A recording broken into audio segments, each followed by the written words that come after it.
नमस्कार दोस्तों, भारत एक सोच देख रहे हैं आप। दोस्तों, लोकसभा चुनाव अपने चरम पर है और लोकतंत्र के इस रण में 3 महिला युवा चेहरों पर पार्टियां भरोसा जताने जा रही हैं, यानी चुनावी मैदान में उतारने जा रही हैं।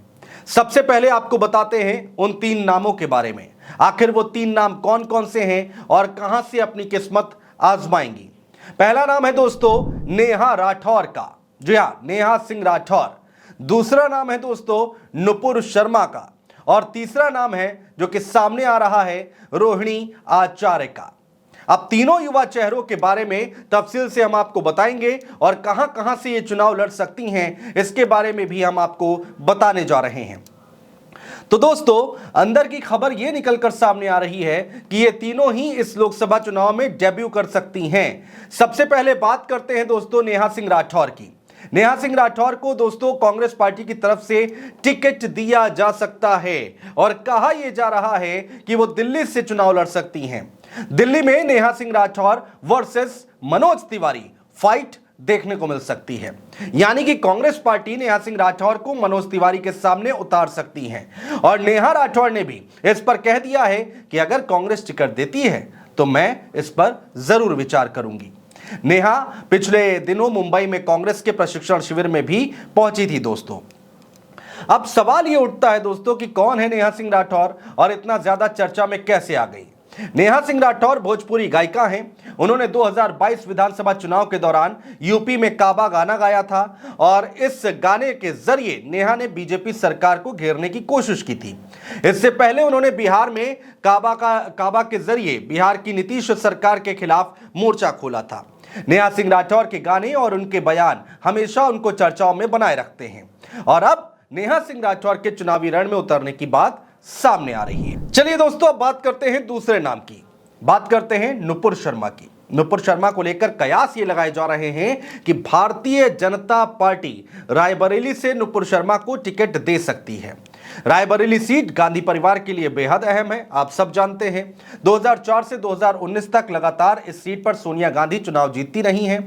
हालांकि भारतीय जनता पार्टी की ओर से अभी तक आधिकारिक तौर पर कुछ भी नहीं कहा गया है। नुपुर शर्मा दिल्ली के सीएम अरविंद केजरीवाल के खिलाफ भी चुनाव लड़ चुकी हैं। हालांकि पैगंबर मोहम्मद पर विवादित कमेंट के बाद काफी चर्चा में आ गई थी और इस बयान ने परेशानी में भी डाल दिया था। उन्हें जान से मारने की धमकियां तक मिली थी। यही नहीं, उनके खिलाफ देश भर में अलग अलग जगहों पर एफआईआर भी दर्ज कराई गई थी।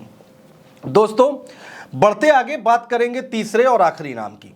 वो नाम रोहिणी आचार्य का है। बिहार की राजनीति से सामने आ रहा है।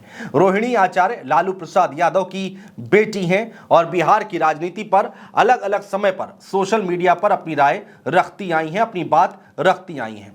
अब दोस्तों, ये कहा जा रहा है कि रोहिणी आचार्य की भी राजनीति में एंट्री होने जा रही है और इस बार हो सकती है। ऐसा कहा जा रहा है कि आरजेडी के टिकट पर रोहिणी आचार्य को छपरा से बीजेपी के दिग्गज राजीव प्रताप रूडी के खिलाफ उतारा जा सकता है। दोस्तों, रोहिणी आचार्य बीते कुछ समय से सारण में काफी सक्रिय दिखाई दे रही हैं और उसी से लोग अंदाजा लगा रहे हैं कि रोहिणी आचार्य यहां से चुनाव लड़ सकती हैं और संकेत भी मिले हैं जिससे यह कहा जा रहा है, चर्चाएं हो रही हैं कि रोहिणी आचार्य चुनाव लड़ सकती हैं। रोहिणी आचार्य ने अपने पिता लालू प्रसाद यादव को किडनी डोनेट की थी और अब कहा जा रहा है कि रोहिणी इस लोकसभा चुनाव में अपनी किस्मत आजमा सकती हैं।